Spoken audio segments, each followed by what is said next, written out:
Hi everyone, welcome back to my channel, Baseball Talk with Nick Morgan. So we are in September, which is crazy. It seems like time's been flying by really fast, but for the Major League Baseball season, that means we're well over the halfway point to the end of this 60-game schedule. Now, the trade deadline was the other day. We're going to see a lot of teams picking up at a really nice pace. The Blue Jays, the Padres really won some of these trades in the deadline, so we'll see how they do for the rest of the season. But first, let's kind of dive into what all 30 teams look like at this point in their respective standings, who's atop each division, who has the chance of making it into the postseason, and, what are the biggest changes here from the last time I did this video, I think like 1 or 2 weeks into the year. So this is exciting. It's a full standings update for you guys. We're going to cover each and every division where all of your favorite teams fall. And with that being said, let's get right into it, starting off with the American League East as always. There's been a little bit of a shakeup since the last time I filmed a video like this, but the American League East has changed a little bit. We're going to start at the bottom, work our way to the top, and the Boston Red Sox come in at 5th. They are 12-24, which is a .333 win percentage, and 12.5 games back of first place in the division. It's not their year for Boston. They traded away Kevin Pillar at the deadline. He was big for them. He had a nice bat, great defender, of course, out in center field or wherever he was placed, but right now, it does not look good for the Red Sox. They were off to a slow start, have not picked it up ever since. And, we're looking forward to 2021 or 2022 if you're a Red Sox fan. Now, 4th in the division, we've seen them previously higher in the rankings, but they have dropped down a little bit since the last time I filmed something like this. The Baltimore Orioles, they are 16-19. With a .457 win percentage, 8 games back of the first place team, and just a little less than 3 games back of third, which belongs to the Toronto Blue Jays. Now, they had one of the best deadlines out of all Major League Baseball teams. Of course, not necessarily against the Padres, but the Blue Jays picked up a lot of pieces, especially guys for their starting pitching rotation, which is huge. I think they are going to at least maintain this third place spot, and I do think that they will make it into the postseason this year, just with how things are going, and because you have first, second, and third place teams in some cases with a wild card. So the Blue Jays are 18-16, .529 win percentage, and 5.5 games back of second place New York Yankees. Now the Yankees have been not doing well whatsoever. They are 20-14. Started off 8-1, by the way. And ever since are 20-14, a .588 win percentage, 3.5 games back of the Tampa Bay Rays, who are currently the American League East Division leaders. Now, the Rays and the Yankees are going at it in a series right now, so we'll see how that goes. But the Rays sit atop kind of comfortably, 3.5 games ahead of the Yankees, 5.5 above the Blue Jays, so they do have a nice little margin to work with.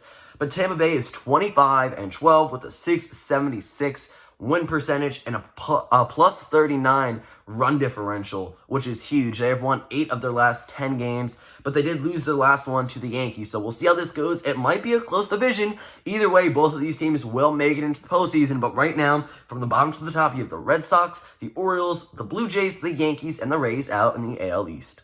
So now out to the American League Central at the bottom of the pecking order is the Kansas City Royals. Have not had a lot of success this year. They are 14-22, which puts them at a .389 win percentage. Now they are 8 games back of first in the division, a -27 run differential. We know this is a young team. They're working for a rebuild. They're more based on the future than they are the present, which is fine. Just right now, the Kansas City Royals don't have a lot going for them this season, and they are 36 games in. So with about 24 left, I don't really think they're going to climb much higher than 5th. Now, the Detroit Tigers are 17-16, just 1 game ahead of the 500 win percentage mark, currently sitting at .515. But they are 3.5 games back for first. They have won their last 6 games. They are 8-2 in their last 10. And they only trail behind the Twins by 2 games for third place, which is huge because that could potentially mean that there is a chance for them to make it into the postseason. But the Tigers right now are 4th, 17-16. Do I think they'll make it? Probably not. This is a very competitive division. The top 3 teams are going to be very, very good. But the Tigers do find themselves 4th here. Again, 17-16 win-loss record. Now, the Twins, kind of surprising, have dropped down a few places. They are in 3rd. I kind of think they'd be the easy division leaders here, but that has not been the case. They are 21-16, so a .568 win percentage, and a game and a half back of the White Sox and the Indians, who are both tied for first. The Twins don't have Josh Donaldson. He's pretty much missed the entirety of the year, and that's been big for them. He was a big acquisition this last winter. They signed him to 4 years, I believe, $92 million.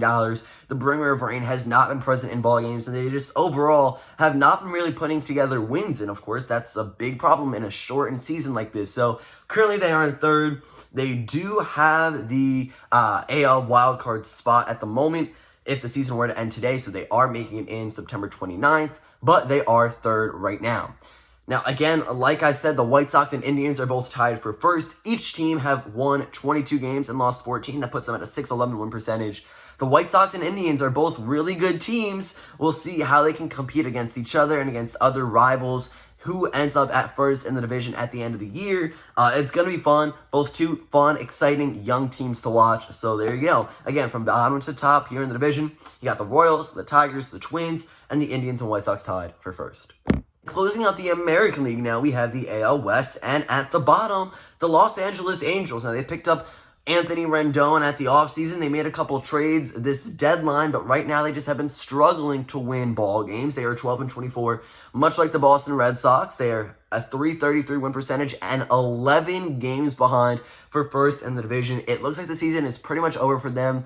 I don't think the Angels will make it into the postseason this year. Maybe going forward, yes, but a shortened year, no, it's definitely not what they were expecting. They want to be a little higher up in the pecking order here, but that has not been the case so far. Now, the Texas Rangers are in fourth with a 13-21 record. That's good for a .382 win percentage, and they are 9 games back, just half game back of the Seattle Mariners, who are third in the AL West.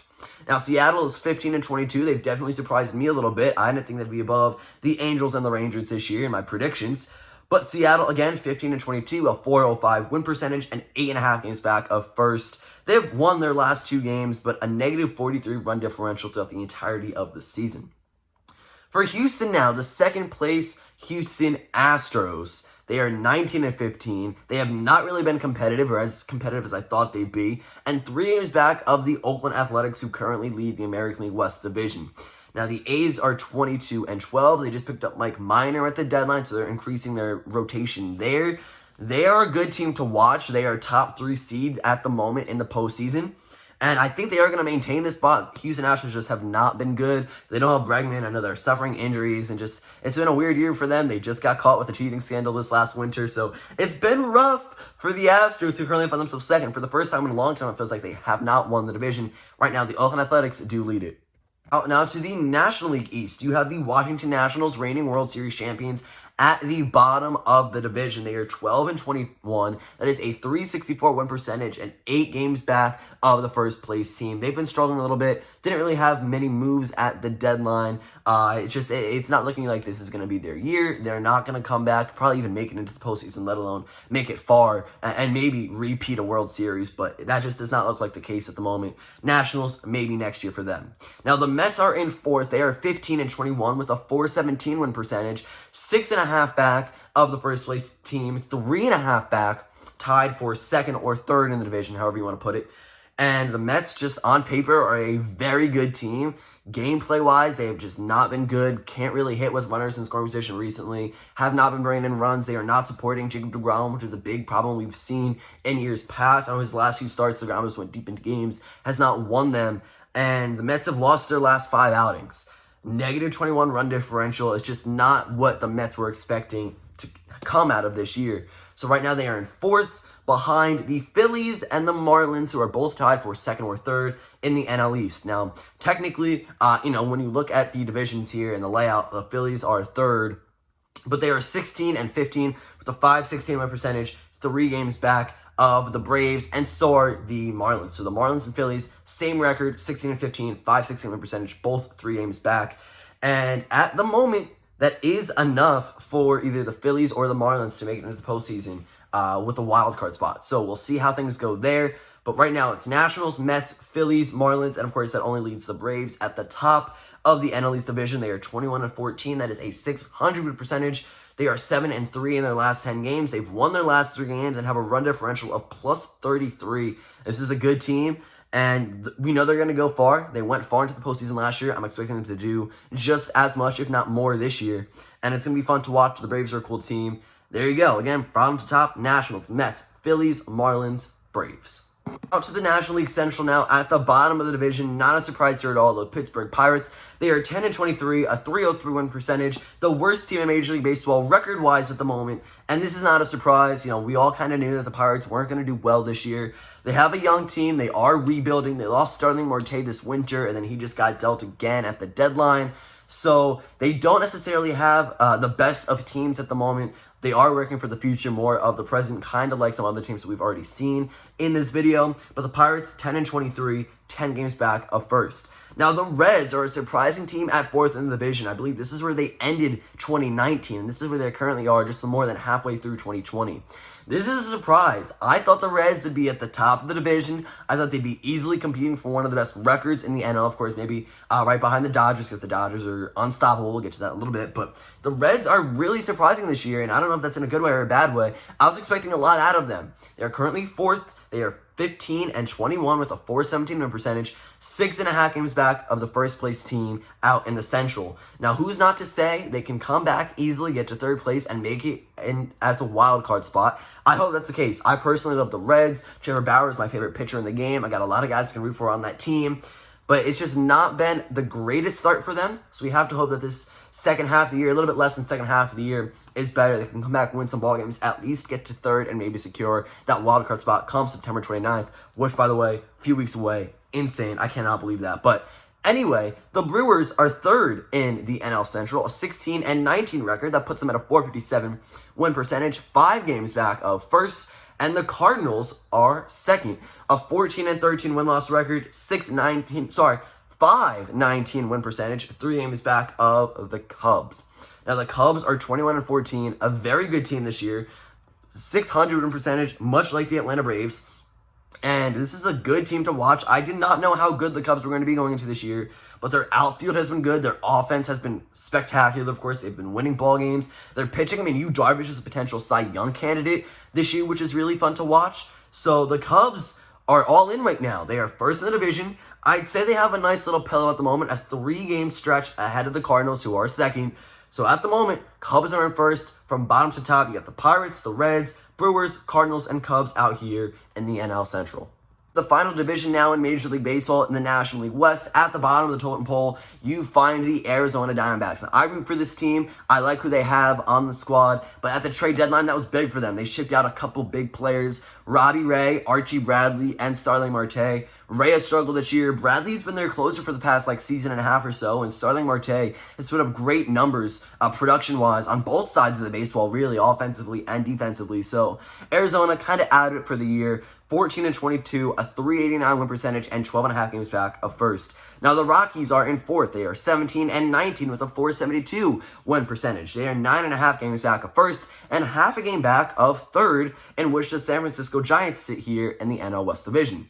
The Giants are 18-19, a .486 win percentage, and 9 games back of the Dodgers. Now, the Giants have had a pretty good season this year. Mike Yastrzemski, Evan Longoria, a lot of guys on the team that are really stepping up, hitting the ball well, and reasons why they are winning 18 of their last 37 games. So it's fun to watch for the Giants right now. They do have that second and final wild card spot in the postseason if the season ended today. So that's definitely fun. San Francisco hasn't really been in it in a few years. Now, the Padres are second. This team just got so much better at the deadline. Mike Clevenger, huge addition. A bunch of other guys as well that they picked up. You know, they got some guys from all around the league. Padres are a fun team to watch. I've said it before. I'm going to say it again.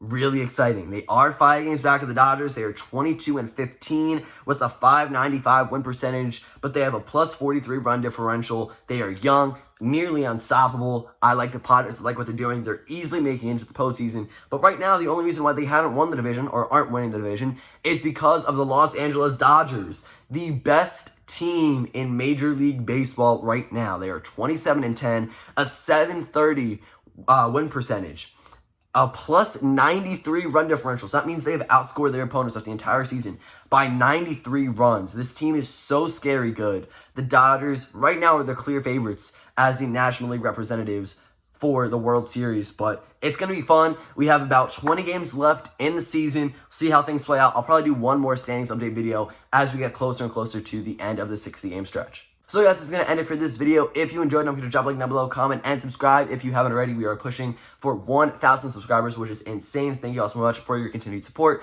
But that will end it for this video, guys. Thank you again for watching. I'll see you all next time. Peace.